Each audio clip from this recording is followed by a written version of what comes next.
অনেক গরম পড়েছে আর এই গরমে একঘেয়েমি তরকারি খেতে কারোই ভালো লাগে না। আসসালামু আলাইকুম everyone, welcome back to my channel Sonia cooking and ব্লগে সবাইকে ওয়েলকাম জানাচ্ছি নতুন আরও একটি রেসিপি দেখার জন্য। আজকে আমি শেয়ার করছি কামরাঙ্গা দিয়ে চিংড়ি মাছের সবচেয়ে সহজ একদম ঘরোয়া একটা রেসিপি। এখানে নেই কোনো দামি মশলা, নেই কোনো ঝামেলা, শুধুমাত্র প্রতিদিনের সাধারণ মশলা দিয়েই তৈরি করে দেখাবো অপূর্ব স্বাদে গন্ধে ভরপুর চিংড়ি মাছ দিয়ে কামরাঙ্গা রেসিপি। বাড়ির ছোট থেকে বড়রা সবাই খুবই পছন্দ করবে। ভাত, রুটি, পরোটা, নান সব কিছুর সাথে খেতে দারুণ লাগে। চলুন তাহলে ভিডিওটি শুরু করছি। প্রথমেই এখানে আমি 1 কেজির মতো কামরাঙ্গা নিয়ে নিয়েছি। আর কামরাঙ্গাগুলো আমি মিডিয়াম সাইজে নিয়েছি, আপনাদের দেখাচ্ছি দেখুন। আর অনেকটা কচি চেয়ে নিয়েছি, আপনারা এভাবে নিয়ে নেবেন। তো কামরাঙ্গা আমরা সবাই জানি ভিটামিন সি। তো কামরাঙ্গা কিন্তু আমাদের শরীর ও স্বাস্থ্যের জন্য কিন্তু অনেকটা উপকারী।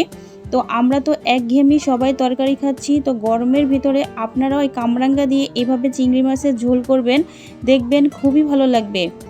তো এখন কামরাঙ্গাগুলো আমি দুই পাশ থেকে বোটার অংশগুলো কেটে নিব। তো কেটে নিয়ে কামরাঙ্গার সাইডের যে অংশগুলো আছে তো ওগুলো আমি একটু একটু করে ফেলে দিব।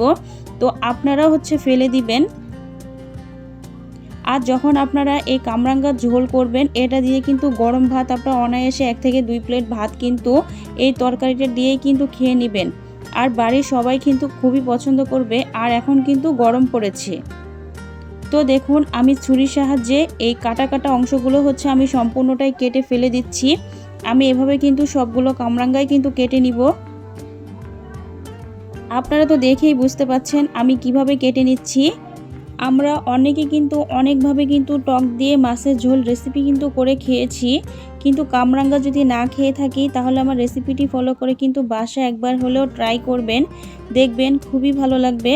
তো সম্পূর্ণগুলোই কিন্তু আমার কাটা হয়ে গিয়েছে। এখন আমি একটা নিয়ে নিয়েছি, ছুরির সাহায্যে আমি ছোট ছোট গোল গোল করে কেটে নিচ্ছি। তো আমি এটাকে বেশি মোটাও করব না, আবার পাতলাও করব না, আপনারা আপনাদের পছন্দ মতো কেটে নেবেন।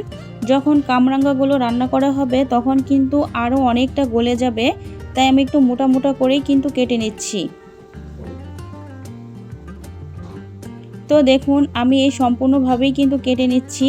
তো আমার সবগুলো কামরাঙ্গা কিন্তু কাটা হয়ে গিয়েছে। এখন আমি একটা বাটির ভিতরে তুলে নিচ্ছি। তো কামরাঙ্গাগুলো যখন আপনারা কাটবেন আগে থেকে একটু ধুয়ে নেবেন, তাহলে আর কামরাঙ্গাগুলো কাটার পরে আর ধোয়া লাগবে না, একবারে ধুয়ে নিলেই হয়ে যাবে। তো দেখুন আমি সবগুলো কামরাঙ্গাই কিন্তু তুলে নিচ্ছি। তো আপনাদের দেখাচ্ছি দেখুন আমি কিভাবে কেটে নিয়েছি। তো আপনারা ওইভাবে সম্পূর্ণ কামরাঙ্গাগুলোই কেটে নেবেন। আর কামরাঙ্গাগুলোর যে বিচিগুলো এগুলো ফেলে না দিলেও চলবে, কারণ এগুলো খুবই কচি। তো এখানে আমি রান্না করার জন্য আস্ত একটা রসুন কোয়া খলিয়ে নিয়েছি। আর এখানে মিডিয়াম সাইজের 4টা পেঁয়াজ আমি কুচি করে নিয়েছি। আর এখানে 10 থেকে 12 পিসের মতো কাঁচামরিচ আমি কেটে নিয়েছি। আর নিয়েছি এখানে চিংড়ি মাছ। তো চুলায় একটা প্যান বসিয়ে দিয়েছি। প্যানটা যখন গরম হয়ে যাবে এখানে আমি সয়াবিন তেল দিয়ে দিলাম। তো এখানে আমি 3 থেকে 4টা শুকনো মরিচ মাঝখান থেকে কেটে ওটা দিয়ে দিলাম। এটা এখন হালকা করে একটু ভেজে নিব। তো যখন এটা হালকা একটা রং চলে আসবে, আমি যে কামরাঙ্গাগুলো কেটে রেখেছিলাম ওটা এখন আমি অ্যাড করে দিব। প্রথমে কামরাঙ্গাগুলোকে আমি তেলের ভিতরে একটু ভেজে নিব। তো আপনারাও এভাবে কিন্তু ভেজে নেবেন, তাহলে তরকারিটি খেতে কিন্তু খুবই ভালো লাগবে। তো এটা আমি 5 থেকে 6 মিনিটের মতো একটু ফ্রাই করে নিব। তো দেখুন নাড়তে নাড়তে কামরাঙ্গার কালারটা কিন্তু অনেকটা চেঞ্জ হয়ে গিয়েছে। আমি আরও কিছুটা পরিমাণ ভেজে নিব। তো এই পর্যায়ে এখানে আমি স্বাদ মতো লবণ দিয়ে দিলাম। আর দিয়ে দিলাম হাফ টেবিল চামচ পরিমাণ হলুদ গুঁড়া। তো লবণ আর হলুদ গুঁড়া দেওয়ার পরে আমি আবার একটু নেড়ে চেড়ে ভালো করে মিশিয়ে নিচ্ছি। তো আপনারাও এখানে হলুদ গুঁড়াটা দিতে পারেন, চাইলে নাও দিতে পারেন, তবে দিলে কিন্তু তরকারির কালারটা কিন্তু খুবই সুন্দর আসবে। তো দেখুন আমি নেড়ে চেড়ে ভালো করে মিশিয়ে নিচ্ছি।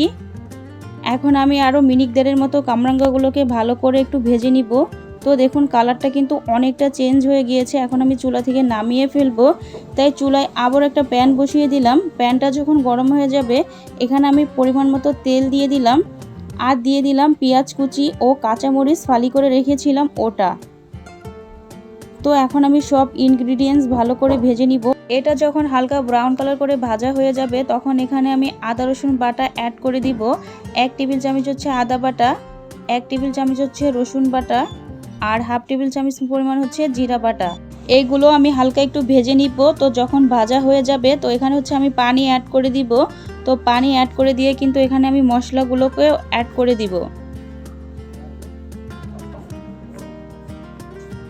এখন দিয়ে দিলাম 1 টেবিল চামচ হচ্ছে হলুদ গুঁড়া, 1.5 টেবিল চামচ হচ্ছে মরিচ গুঁড়া, ঝালটা হচ্ছে আপনাদের পছন্দ মতো দিবেন। তো এগুলো আমি এখন ভালো করে কষিয়ে নিব। তো কষানো যখন হয়ে যাবে আমি যে মাছটা ভেজে রেখেছিলাম তো চিংড়ি মাছটা হচ্ছে আমি অ্যাড করে দিব। তো মশলার সাথে আমি 5 থেকে 6 মিনিটের মতো ভালো করে নেড়েচেড়ে ভেজে নিব। তো আপনারাও কিন্তু নিয়ে নেবেন। তো আমি অফ ক্যামেরায় হচ্ছে চিংড়ি মাছগুলো হালকা একটু জ্বালিয়ে নিয়েছি, আপনারাও কিন্তু জ্বালিয়ে নিতে পারেন, তাহলে কিন্তু চিংড়ি মাছ থেকে খুব সুন্দর একটা সুঘ্রাণ বের হবে। আমি যে কামরাঙ্গাগুলো ভেজে রেখেছিলাম তো কামরাঙ্গাগুলো হচ্ছে আমি এখন অ্যাড করে দিলাম।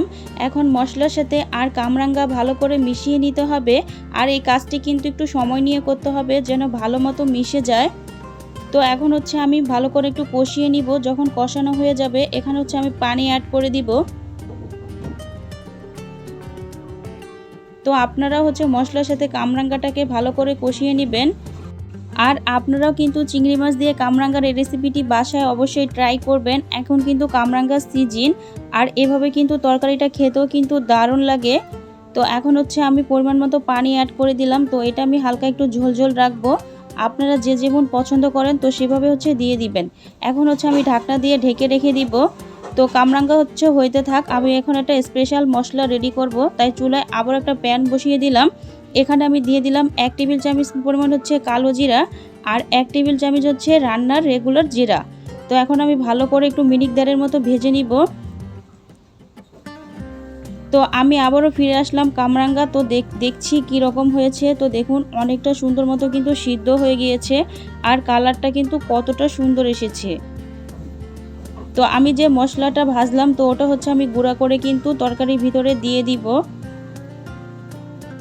তো আপনারাও কিন্তু কামরাঙ্গা দিয়ে চিংড়ি মাছের এই ঝোল রেসিপিটি কিন্তু বাসায় ট্রাই করতে পারেন। এখানে নেই কোনো দামি মশলা, নেই কোনো ঝামেলা, শুধুমাত্র প্রতিদিনের ঘরোয়া মশলা দিয়ে কিন্তু এই অপূর্ব স্বাদে গন্ধে ভরপুর কামরাঙ্গা দিয়ে চিংড়ি মাছের রেসিপিটি কিন্তু আপনারা বাসায় ট্রাই করতে পারেন। তো এখন দিয়ে দিলাম হচ্ছে স্বাদ মতো লবণ। তরকারিটি কিন্তু রান্না হয়ে গিয়েছে। এখন এটা আমি গরম গরম একটা মিক্সিং প্লেটে পরিবেশন করে নিব খাওয়ার জন্য। তো আমি চেষ্টা করেছি খুবই সহজ ও সিম্পলভাবে কামরাঙ্গা দিয়ে চিংড়ি মাছের ঝোল রেসিপিটি। তো আপনাদের কাছে কেমন লাগলো অবশ্যই কমেন্টে জানাতে ভুলবেন না। এটা এবার আপনারা গরম গরম ভাত, রুটি, পরোটা, নান সব কিছুর সাথেই পরিবেশন করতে পারেন। আর এটা গরম গরম খেতে কিন্তু দারুণ লাগে। এটা আপনারা যখন খাবেন মাছ মাংস খাওয়া কিন্তু ভুলে যাবেন। আর যারা টক খেতে পছন্দ করেন তারা কামরাঙ্গা দিয়ে চিংড়ি মাছের রেসিপিটি একবার হলেও বাসায় ট্রাই করবেন। দেখবেন বাড়ির ছোট থেকে বড়রা সবাই খুবই পছন্দ করবে। তো সবাই ভালো থাকবেন, সুস্থ থাকবেন। দেখা হবে পরবর্তী নতুন কোনো রেসিপিতে। ওকে, আল্লাহ হাফেজ, ধন্যবাদ।